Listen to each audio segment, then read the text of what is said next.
8वां जो वर्ष है, हरियाणा वासियों को बधाई दूंगा और साथ में अपनी सरकार का धन्यवाद करूंगा आदरणीय मुख्यमंत्री जी का। तब उन्होंने इतना बड़ा स्टेप जो लिया है, भले ही लोग कुछ भी कहें, लेकिन आज उसकी महत्वता लोग समझ रहे हैं और आज उसकी बहुत ज़्यादा ज़रूरत भी है। समाज को आज आचरण की ज़रूरत है, दुराचरण की नहीं है। और वो हमें हमारे ग्रंथों से, हमारे ये वेदांत से ही हम सीखने को मिलता है, हमारे सनातन से ही सीखने को मिलता है। और आपने देखा भी है कि जो सनातन में है वो कहीं किसी धर्म में उस तरह का नहीं है वर्णन। सनातन तो हमें कहता है जी और जीने दो, और सनातन को लोग मजाक लेते हैं कि सनातन तो डेंगू है। मैं उनको कहना चाहता हूँ सनातन डेंगू नहीं है, डिवाइन है। सनातन रोग नहीं है, योग है। और सनातन आपको पता है कि समस्या नहीं है, समाधान है। उनको ये समझ लेना चाहिए, क्योंकि दुनिया जब से बनी है, बल्कि विशेषकर हमारे देश में, तो सनातन के से ही इतना बड़ा कंट्रोल हो रहा है, वरना ये व्यवस्थाएं हैं सनातन। तो ये तो लोग अपना पता नहीं क्यों राजनीतिकरण इन चीज़ों का करना चाहते हैं। ये तो हमारे जीवन जीने का मूल आधार है।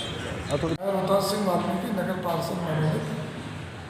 अभी जो गीता महोत्सव चल रहा है, इसके अंदर कल पूरे शहर में शोभा यात्रा निकलेगी, जिसके अंदर सभी शहरवासी उसके अंदर उपस्थित रहेंगे। और वाल्मीकि जन कल्याण सभा की ओर से गीता जयंती महोत्सव के अंदर भगवान वाल्मीकि जी की एक बग्घी लगा के उसको शोभा यात्रा के अंदर शोभा बढ़ाने का कार्य करेंगे। और उसके बाद पूरे शहर के संपूर्ण रोड से गुजरती हुई अंतिम चरण में वाल्मीकि चौक के ऊपर जो है शोभा यात्रा आएगी। वहाँ वाल्मीकि भगवान का जो चौक है, उस चौक के ऊपर फूल वर्षा से गीता महोत्सव शोभा यात्रा की, जो कि समाज के लोगों द्वारा उसके हाथ को प्राप्त हुए फूल वर्षा करेंगे। जिस प्रकार से एसडीएम साहब ने मीटिंग ली थी, उसके अंदर में मौजूद था, तो वहाँ बताया जा रहा था कि भाई बाल भवन के अंदर 10 बजे के आसपास सारी जो बच्चियाँ हैं शोभा यात्रा की वो वितरित होंगी। उसके 10-50 वहाँ से उनको हरी झंडी देकर रवाना किया जाएगा शहर के लिए। और शहर के अनेक पार्टियों के ऊपर उसका स्वागत भी होगा। और सभी समाज के अन्य जो भी अन्य सभा संस्थाएँ बनी हुई है, उनकी ओर से भी शोभा यात्रा की जो है स्वागत के अंदर तैयारी की गई है। तो ये बड़ी खुशी और उल्लास का समय रहेगा कल पूरे शहर में कि गीता जयंती महोत्सव पर पूरा रंग से शहर सजा और साफ सुथरा और सुंदर।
योजनाओं की जागरूकता के लिए एक प्रकल्प हमारे प्रशासन द्वारा 7 लाख पंचायतों को हमारे आदरणीय यशस्वी प्रधानमंत्री की गारंटी वाली योजना का आप कैसे लाभ ले सकते हैं, कैसे आवेदन कर सकते हैं, तमाम योजनाओं के बारे में स्टोर पर विस्तृत जानकारी है।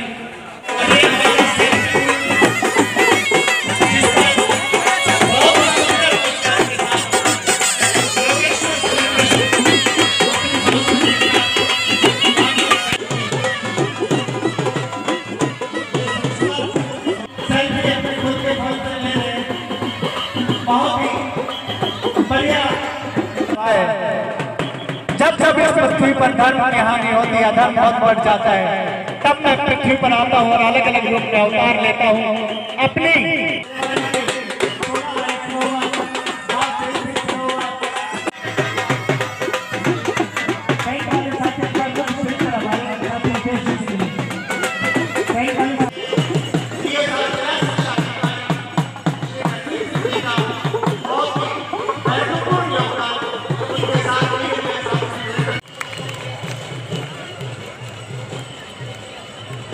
और जो साथी खड़े हैं बस थोड़ी देर और धैर्य बनाए रखें, जल्द से जल्द चेयर्स का प्रबंध आपके लिए किया जा रहा है। शिक्षा विभाग, एकेडमिक्स, कल्चरल, स्पोर्ट्स सब जगह अपना नाम करते हुए, जिले का नाम रोशन करते हुए मातृ शक्ति रेवाड़ी के विभिन्न बीमारियों के बारे में जागरूकता फैलाने का कार्य हो, वह सारे अनूठे काम हमारा red cross society Mahesh Gupta ji के साथ मिलकर बहुत ही बढ़िया प्रशंसनीय कार्य कर रहा है। आपूर्ति विभाग की स्टॉल आप देख पा रहे हैं, जिसमें हमें और हमारे हरियाणा की पहचान के रूप में श्रीमद् भगवत गीता का जो उपदेश हुआ और ये सारे संसार में जो हमने अपनी सांस्कृतिक विरासत को बांटने का जो बीड़ा उठाया है, मैं सभी को शुभकामनाएं देता हूं। धन्यवाद। अपने अपने स्थान पर खड़े होकर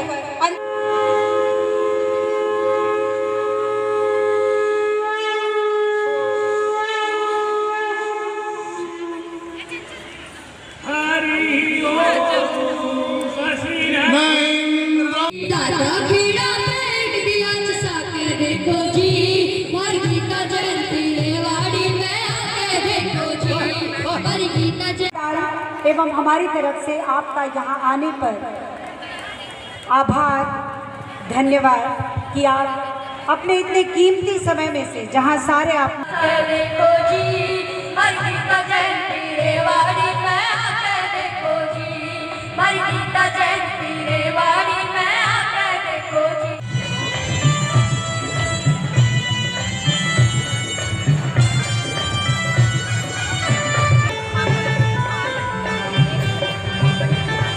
जाके देखो हनुमान मंदिर जाके देखो, पीतल नगरी आके देखो, हरी जलेबी खा के देखो, रोज आरती गा के देखो। देखिए, ये निंदनीय है। उपराष्ट्रपति हमारा गरिमामय पद है और उसको सभी ने रखना चाहिए। वो पोजीशन के लिए नहीं, अपोजिशन के लिए भी उतना ही है जरूरी।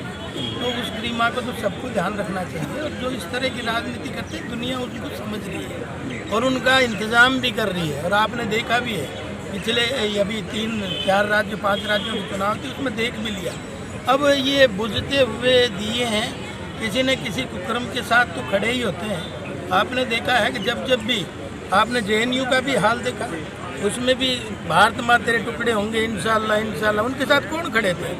आतंकवाद के साथ कौन खड़ा है? विरोध अपराधियों के साथ कौन खड़ा है? और जब भी देश के खिलाफ गतिविधियां होती हैं, उनमें ये सबसे आगे खड़े मिलते हैं। तो आज जनता जागरूक है हिंदुस्तान की और वो जानती है। विधायक साहब, सबसे बड़ा सवाल तो ये है, देखिए ये हर युग में रहा है। देवी शक्तियाँ और मैं कहूँगा दूसरी शक्तियों में द्वंद्व रहा है, तो ये हर युग में रहा है। आपने महाभारत काल भी देखा, आपने रामायण काल भी देखा, आपने देखा ना। मैं कहता हूँ 1,98,58,5,17 वर्ष पहले पहली बार धरती पे आया था, जब दुनिया के लोगों ने आँख नहीं खोली थी, जब ये भारत विश्व गुरु का ही दर्जा था। आज क्या कारण हुआ, क्यों धीरे धीरे हम विश्व गुरु से भटक गए? लेकिन आज मुझे लगता है इस 9 साल की उपलब्धि में हम आज विश्व गुरु की तरफ बड़ी तेज़ी से अग्रसर हैं और दुनिया इसका मान भी रही है।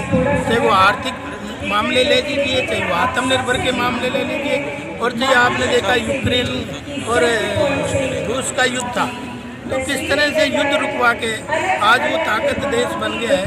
अब 40,000 लोगों को सकुशल वापस लाए और उसको उन्होंने, उन देशों ने कहा दोनों ने, भाई हम कैसे पहचानेंगे भारतीय? वो जो जिसके हाथ में तिरंगा झंडा हो वो समझ लेना भारतीय है। उसमें हमारे ही लोग नहीं निकल के आए, उसमें पाकिस्तान भी हमारा झंडा लेके निकल के आए और बांग्लादेशी भी हमारा झंडा लेके निकल के आए। ये बदलाव है विश्व गुरु की तरफ। और आज जो 350 साल से हमारे ऊपर जो राज करके ब्रिटेन के लोग, आज हिंदुस्तानी उन पर राज कर रहा है। ये विश्व गुरु का रास्ता तय कर रहे कि नहीं कर रहे? आज स्वतंत्र का एक बहुत बढ़िया स्वरूप है। आज कोई भी व्यक्ति इसमें आ सकता है और जो अपना योग्यता, अपनी विविधता को साथ लेके जो चल रहा है, निश्चित तौर पे उनको अवसर मिल रहा है। क्योंकि राजनीति कोई बपोती नहीं है, ये और इसका आधार केवल कर्म है। कर्म के आधार पे आदमी व्यक्ति, ये माहौल आज हमने दिया। 2024 के चुनाव को तो वैसे तो भारतवर्ष की जनता ने अब अपना मूड बता ही दिया है और लोग भारतीय जनता पार्टी को, मोदी जी को, मनोहर लाल जी को पसंद कर रहे हैं। तीसरी बार भी प्रचंड बहुमत के साथ केंद्र में बनेगी और प्रचंड बहुमत के साथ हरियाणा में भी 2024 में हमारी सरकार। देखिए, आज हमने भविष्य के निर्माण कर रहे हैं। बच्चों में ये संस्कार जाएंगे तभी आगे चल के हमारा ये सुधार होगा। क्योंकि एक दिन में ढांचा हमारा ना बिगड़ा है, एक दिन में ना ढांचा हमारा सुधरेगा, लेकिन प्रयास इसके लिए जरूरी है। और बच्चे और महिलाओं में संस्कार जाएंगे। आपको पता है सारा संचालन तो महिलाएं घर में करती हैं। अगर घर में संस्कार ठीक चल रहे तो बाहर ऑटोमेटिक वो संदेश देते हैं। जन भागीदारी बहुत है। नहीं, आंगनवाड़ी वर्कर स्कूली बच्चे ज़्यादा नजर आ रहे हैं आमतौर पर। देखिए, आंगनवाड़ी वर्कर जो है और स्कूली बच्चे जो हैं, आंगनवाड़ी वर्कर जो है वो गांव के हर वार्ड में अपना संदेश देती है। तो एक बार ऊपर से नीचे ही तो पानी बहता है, नीचे से ऊपर जाने में तो बड़ी मेहनत लगती है। लेकिन जब भी हम लोग सब सुधर जाएंगे, हम लोग सुसंस्कृत हो जाएंगे, तो ऑटोमेटिक हमारे नीचे जो रहते हैं वो ऑटोमेटिक हो जाएंगे। तो अच्छा एक प्रयास है सरकार का। मैं तो मुख्यमंत्री का धन्यवाद करूंगा, वरना तो ये सब भूल गए थे भारतीय संस्कृति संस्कार को।